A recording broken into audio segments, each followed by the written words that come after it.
আসসালামু আলাইকুম। আমি মোহাম্মদ রাশেদুল ইসলাম, উপবিভাগীয় প্রকৌশলী, বাংলাদেশ পানি উন্নয়ন বোর্ড, রাজশাহী জেলায় কর্মরত আছি। আমি BUET BUET department of water রিসোর্সের একজন প্রাক্তন ছাত্র, বুয়েট 12 ব্যাচ। আমি আজকে বাংলাদেশ পানি উন্নয়ন বোর্ডে ওয়াটার রিসোর্স গ্রাজুয়েটদের অপরচুনিটি এবং ওয়াটার রিসোর্স গ্রাজুয়েটদের কেন আসা উচিত এই সম্পর্কিত একটা ছোট্ট আলোচনা করব। আহ, আজকের আলোচনাটি আমি করছি প্রফেসর ডক্টর মোহাম্মদ মুস্তফা আলী স্যারের অনুপ্রেরণায়। স্যারকে অসংখ্য ধন্যবাদ আমাকে এমন একটা বিষয়ে আলোচনা করার সুযোগ সুযোগ দেওয়ার জন্য। তো আমি আমার আজকের আলোচনায় যে বিষয়গুলো নিয়ে আলোচনা করব সেগুলোর মধ্যে হচ্ছে যে একটা পানি উন্নয়ন বোর্ডের একটা শর্ট ডিসক্রিপশন, এখানকার পানি উন্নয়ন বোর্ডের প্রফেশনাল অপরচুনিটিস গুলো কি কি, পানি উন্নয়ন বোর্ড তার এমপ্লয়ীদের কি ধরনের ফেসিলিটিস দিয়ে থাকে, আমাদের পানি উন্নয়ন বোর্ডের ওয়ার্ক কালচারটা কেমন, ওয়ার্ক এনভায়রনমেন্টটা কেমন, সে বিষয়ে কিছু আলোচনা করব। এবং পানি উন্নয়ন বোর্ডের সিলেকশন প্রসিজারটা কেমন হবে সেটা আলোচনা করব। এবং পানি উন্নয়ন বোর্ডে চাকরির কিছু চ্যালেঞ্জ নিয়ে আলোচনা করব। তো শুরুতেই পানি উন্নয়ন বোর্ডের সৃষ্টির যদি কিছু ইতিহাস নিয়ে আলোচনা করি, তো সেখানে যেটা জানা যায়, আমরা 1954, 55, 56 সালে পরপর তিনটা ভয়াবহ বন্যার মুখোমুখি হয় তৎকালীন পূর্ব পাকিস্তান। তো এর পরিপ্রেক্ষিতে আমাদের যেমন বন্যা ফেস করতে হয়, তেমনি আমাদের বাংলাদেশে আহ খাদ্য সংকট দেখা দেয়। তো এই পরিস্থিতি মোকাবেলা করার জন্য তৎকালীন পাকিস্তানের কেন্দ্রীয় সরকার জাতিসংঘের কারিগরি সহায়তা চায় এবং এর পরিপ্রেক্ষিতে ক্রুড মিশন গঠিত হয় এবং সেই মিশনের চূড়ান্ত সুপারিশের আলোকেই আম, আমাদের পূর্ব পাকিস্তানের পানি এবং বিদ্যুৎ উন্নয়ন সংক্রান্ত বিষয় পরিচালনার উদ্দেশ্যে পূর্ব Pakistan water and power development authority, ইপিওয়াবদা নামে একটা সংস্থা গঠিত হয়, যেটা দুইটা উইং ছিল, একটা পাওয়ার উইং এবং একটা পানি উইং। এবং পরবর্তীতে বাংলাদেশ স্বাধীনতা লাভের পর 72 সনে রাষ্ট্রপতির আদেশ বলে ইপিওয়াবদা বিলুপ্ত করে বাংলাদেশ পানি উন্নয়ন বোর্ড এবং বাংলাদেশ বিদ্যুৎ উন্নয়ন বোর্ড নামে দুটি স্বতন্ত্র সংস্থা গঠিত হয় স্বায়ত্তশাসিত প্রতিষ্ঠান হিসেবে। তো তখন থেকেই সৃষ্টি থেকেই বাংলাদেশ পানি উন্নয়ন বোর্ড পানি সম্পদ খাতে পিওনিয়ার প্রতিষ্ঠান হিসেবে কাজ করে যাচ্ছে, ওয়াটার রিসোর্স ম্যানেজমেন্টের কাজ করে যাচ্ছে। আমরা পানি উন্নয়ন বোর্ডের কার্যাবলীগুলো যদি একটু ব্রিফলি দেখার চেষ্টা করি, তো পানি উন্নয়ন বোর্ড যে কাজগুলো করে, নদী ও নদী অববাহিকা নিয়ন্ত্রণ ও উন্নয়ন এবং বন্যা নিয়ন্ত্রণ, পানি নিষ্কাশন, সেচ ও খরা প্রতিরোধের লক্ষ্যে জলাধার, ব্যারেজ, বাঁধ, রেগুলেটর বা অন্য যে কোনো কাঠামো নির্মাণ, সেচ, মৎস্য চাষ, নৌ পরিবহন, বনায়ন, বন্যপ্রাণী সংরক্ষণ ও পরিবেশ উন্নয়নের নিমিত্তে পানি প্রবাহের উন্নয়ন বা পানি প্রবাহের গতিপথ পরিবর্তনের জন্য জলপথ, খাল, বিল ইত্যাদি পুনঃখনন করা, ভূমি সংরক্ষণ, ভূমি পরিবৃদ্ধি ও পুনরুদ্ধার এবং নদীর মোহনা নিয়ন্ত্রণ, নদী তীর প্রতিরক্ষা কাজ, নদী ভাঙ্গনের কবল থেকে শহর, বাজার, ঘাট, ঐতিহাসিক জাতীয় গুরুত্বপূর্ণ স্থাপনাসমূহ সংরক্ষণ করা, উপকূলীয় বাঁধ নির্মাণ ও সংরক্ষণ, লবণাক্ততার অনুপ্রবেশ প্রতিরোধ, মরুকরণ প্রতিরোধ, সেচ, পরিবেশ সংরক্ষণ ও পানীয় জল আহরণের লক্ষ্যে বৃষ্টির পানি ধারণ করা। তো আমাদের বাংলাদেশ পানি উন্নয়ন বোর্ড বর্তমান সময়ে যদিও নদী ভাঙ্গন রক্ষা এবং বন্যা নিয়ন্ত্রণের জন্যই বেশি পরিচিত, কিন্তু এর বাইরেও আমরা কিন্তু সেচ প্রকল্প নিয়ে বেশ ভালো কাজ করি। এবং ইতিপূর্বে সেচ প্রকল্প, আহ, বড় বড় কিছু সেচ প্রকল্প বাস্তবায়ন করা হয়েছে। এবং এই আমাদের বেশিরভাগ সেচ প্রকল্পই হয় সারফেস ওয়াটার ইরিগেশন, এবং বাংলাদেশ পানি উন্নয়ন বোর্ড সারফেস ওয়াটার ইরিগেশনটাকেই প্রমোট করে। এর পরিপ্রেক্ষিতে আমরা যদি দেখি যে কিছু আমাদের বড় বড় remarkable surface water irrigation project আছে, যেমন তিস্তা ইরিগেশন প্রজেক্ট, এটা যেমন আমরা ওয়াটার রিসোর্স গ্রাজুয়েটরা সবাই জানি। আমাদের উত্তরবঙ্গে নীলফামারী, কুড়িগ্রাম, নীলফামারী, রংপুর, দিনাজপুর এই এলাকাগুলোতে তিস্তা নদীর পানি দিয়ে সেচ দেয়া হয়। এছাড়াও আমাদের রয়েছে মুহুরী সেচ প্রকল্প, জিকে সেচ প্রকল্প, এ ধরনের বেশ কিছু রিমার্কেবল সেচ প্রকল্প আছে। এছাড়াও প্রত্যেকটা জেলায় ছোটখাটো ছোট ছোট নদীগুলোর উপরে বিভিন্ন স্ট্রাকচার নির্মাণ করে আমরা সারফেস ওয়াটার ইরিগেশন দিয়ে থাকি।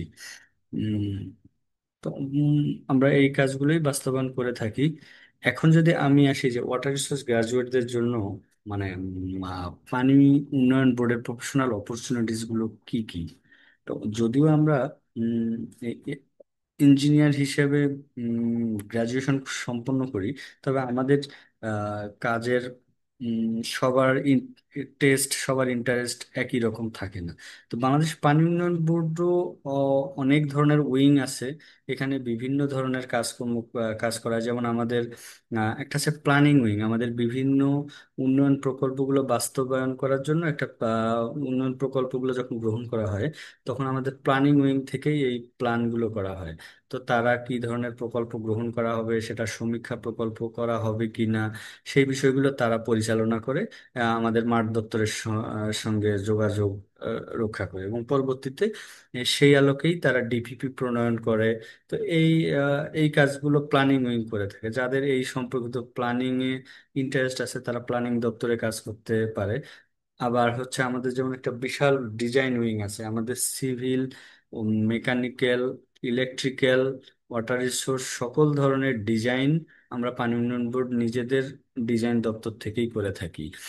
তো আমাদের ডিজাইন দপ্তর বেশ সমৃদ্ধ, এবং ডিজাইন দপ্তরের অনুমোদিত ডিজাইনের আলোকেই সারা বাংলাদেশে সকল কাজ বাস্তবায়ন করা হয়। তো এখানে কিছু ইনোভেশনের সুযোগ আছে। যাদের ডিজাইন ভালো লাগে, ইনোভেটিভ ডিজাইন করতে ভালো লাগে, তারা ডিজাইন দপ্তরে আমাদের কাজ করতে পারে। এছাড়াও প্ল্যানিং ডিজাইনের বাইরে এখন কাজগুলো যখন মাঠ দপ্তরে প্র্যাকটিক্যালি বাস্তবায়ন করতে হবে, তো সেই কাজগুলো আমরা জেলা পর্যায়ে যারা অফিসাররা থাকি, তারা এই কাজগুলো বাস্তবায়ন করি। তো যাদের কাজ প্র্যাকটিক্যালি বাস্তবায়ন করতে ভালো লাগে, তারা মাঠ দপ্তরে পোস্টিং নিয়ে কাজ বাস্তবায়ন করতে পারে। এর বাইরে আমাদের হাইড্রোলজি একটা ডিপার্টমেন্ট আছে, যেখানে সারা বাংলাদেশের নদ নদীর পানির সমতল মেজারমেন্ট, নদীর ডিসচার্জ মেজারমেন্ট, নদীর ক্রস সেকশন মেজারমেন্ট, এই কাজগুলো করা হয়ে থাকে। তো যাদের এই রিলেটেড আগ্রহ আছে, তারা হাইড্রোলজি সেকশনে কাজ করতে পারে। আমাদের হাইড্রোলজি সেকশনের আন্ডারেই আবার এফএফডব্লিউসি নামে একটা উইং আছে, যেটা আছে flood forecasting and warning centre. যেখানে আমরা একটা মডেল রান দিয়ে থাকি, এবং এই মডেলের আলোকেই আমরা 5 দিন এবং 10 দিন ব্যাপী উম, উম, বন্যার পূর্বাভাস দিয়ে থাকি। এবং এই বন্যার পূর্বাভাসটাই কিন্তু প্রাইম মিনিস্টার দপ্তর থেকে শুরু করে সকল জায়গায় সার্কুলেট করা হয়, এবং এটার আলোকেই আমরা সব ধরনের প্রিভেন্টিভ মেজার নিয়ে থাকি। তো আমাদের ফ্লাড ফোরকাস্টিং একটা খুবই গুরুত্বপূর্ণ দপ্তর। যাদের মডেলিং নিয়ে, ওয়াটার ফ্লাড মডেলিং নিয়ে আগ্রহ আছে, তারা এফএফডব্লিউসি তে কাজ করতে পারে। এছাড়াও এই ইঞ্জিনিয়ারিং কাজ ভালো লাগে না এরকম অনেকে আছে, তাদের জন্য অনেক সেকশন আছে কাজ করা, যেখানে আমাদের হিউম্যান রিসোর্স ম্যানেজমেন্ট আছে। এছাড়াও কিছু বাজেট রিলেটেড দপ্তর আছে, সেখানে কাজ করতে পারে। তো এখানে সব ধরনের ইন্টারেস্ট, বিভিন্ন ধরনের ইন্টারেস্টের জন্য বিভিন্ন ধরনের সেকশন আছে, সবাই সেখানে কাজ করতে পারে। এখন যদি আসি ওয়াটার বোর্ডের প্রমোশন সিস্টেমটা কেমন, তো আমার কাছে সোফার মনে হচ্ছে বাংলাদেশে অনেক স্বায়ত্তশাসিত প্রতিষ্ঠানের তুলনায় ওয়াটার বোর্ডের প্রমোশন সিস্টেমটা তুলনামূলক স্মুথ এবং আম, ভালো। কারণ এখানে স্টেট ইঞ্জিনিয়ার হিসেবে জয়েন করার পরে যদি গ্রাজুয়েশনের 2 থেকে 3 বছরের মধ্যেই ওয়াটার বোর্ডে জয়েন করা যায়, তো যে কেউ ইজিলি গ্রেড 3, গ্রেড 2 পর্যন্ত চলে যাবে, যেটা অনেক ডিপার্টমেন্টেই সম্ভব হয় না। এবং যদি মেরিট পজিশনে এগিয়ে থাকে এবং এজ কম থাকে, তো ডিজি পর্যন্ত হয়ে যাওয়াটাও খুবই সহজ। এবং এখানে সোফার আমি আমার জব এক্সপিরিয়েন্সে যেটা দেখছি, মেরিট পজিশন এবং এজ অনুযায়ী যে থাকে, তাকেই বোর্ডের মহাপরিচালক নিযুক্ত করা হয়। অর্থাৎ বোর্ড তার এমপ্লয়ীদের কি কি ধরনের ফেসিলিটিস দিয়ে থাকে। তো আমরা সবাই জবের যেটা মেইন স্যালারি, স্যালারি হচ্ছে সময় সময়ে সরকার নির্ধারিত পে স্কেল এবং অন্যান্য সুযোগ সুবিধা গভর্নমেন্ট জবে যেভাবে থাকে, ঠিক সেভাবেই স্যালারি স্ট্রাকচারটা থাকে। এটা সবার জন্যই সমান। এর বাইরে হচ্ছে অ্যাকোমোডেশনের বিষয় যদি বলি, আমাদের এই জেলা পর্যায়ে আমাদের অফিসগুলো অফিস কাম কলোনি একই সঙ্গে হয়। তো বেশিরভাগ ক্ষেত্রেই দেখা যায় যে আমাদের অফিসার যারা থাকে তারা কলোনিতে বসবাস থাকে এবং কলোনির সাথেই অফিস। তো খুব কাছাকাছি হওয়ায় দেখা যায় যে office colony work life balance maintain করাটা সহজ হয়। এছাড়াও আমাদের কলোনিগুলো বেশ পুরাতন এবং অনেক জায়গা জুড়ে হয় বাচ্চাদের জন্য বেশ ভালো একটা এনভায়রনমেন্ট থাকে বেড়ে ওঠার জন্য।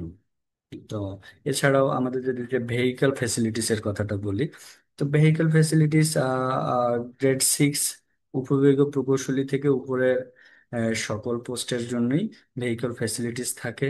এছাড়াও আমাদের 64 জেলাতেই আমাদের পানি উন্নয়ন বোর্ডের রেস্ট হাউস আছে। আমরা যে কোনো জেলায় যে কোনো প্রয়োজনে গেলেই পানি উন্নয়ন বোর্ডের রেস্ট হাউস ইউজ করতে পারি। এছাড়া অন্যান্য কিছু সুযোগ সুবিধা আছে।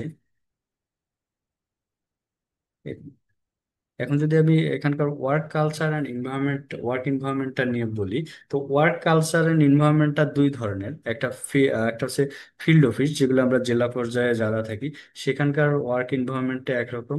আবার আমাদের যে সেন্ট্রাল দপ্তর আছে ঢাকা, সেখানকার ওয়ার্ক এনভায়রনমেন্টটা ভিন্ন ধরনের। প্রথমেই যদি ঢাকার বিষয়টা বলি, ঢাকায় আমাদের সেন্ট্রাল দপ্তরটা হচ্ছে পান্থপথে পানি ভবন, আমরা অনেকেই দেখেছি। তো ঢাকার চাকরিটা হচ্ছে আমরা ছোটবেলা থেকেই যেভাবে শুনে আসছি যে চাকরি 9টা 5টা অফিস, আহ, সেরকমই চাকরি। আর ঢাকার বাইরে যদি জেলা অফিসের কথা বলি, জেলা অফিসে চাকরিটা হচ্ছে অনেকটা আহ, কোনো টাইম বাউন্ড নেই। এখানে হচ্ছে যে 24 আওয়ার্সই অ্যালার্ট থাকা লাগে। এমনি 9টা 5টা অফিস করা লাগে, তবে জেলা পর্যায়ে আমরা কাজ বাস্তবায়ন করতে গিয়ে দেখা যায় যে আমাদের প্রায় সময় সন্ধ্যা রাত অফিস করা লাগে। শুক্রবার শনিবার দেখা যাচ্ছে বিভিন্ন ধরনের হাই অফিসিয়াল ভিজিট লেগেই থাকে। তো এখানকার অফিস আওয়ার মেনটেন করে কোনো আম, চলা সম্ভব হয় না। তবে একটাই হচ্ছে ওয়ার্ক ইনভায়রনমেন্টটা খুবই ফ্রেন্ডলি হয়, কারণ হচ্ছে যে আমাদের বেশিরভাগ সবাই ইঞ্জিনিয়ার হওয়ার কারণে দেখা যাচ্ছে যে সবার মেন্টালিটি কাছাকাছি হয়। যেমন আমি যদি আমার এখানকার কথাই বলি, রাজশাহীতে এখন আমি আছি। আমার নির্বাহী প্রকৌশলী বুয়েটের 10 ব্যাচ, আমার কলিগ, আমরা 3জন উপবিভাগীয় প্রকৌশলী আছি, 2জনই বুয়েটের 12 ব্যাচ, একজন বুয়েটের 13 ব্যাচ। তো আমাদের সবার মধ্যেই আন্ডারস্ট্যান্ডিংটা বেশ ভালো এবং আমরা যে কোনো কাজ খুব ফ্রেন্ডলি ভাবেই করতে পারি। তো এই জিনিসটা আমি বেশ উপভোগ করি। আমাদের বেশিরভাগ দপ্তরেই আম, তাই হয়, যে দেখা যাচ্ছে যে সবাই কাছাকাছি ব্যাচের হওয়ায় সবার মধ্যে বন্ডিংটা ভালো থাকে।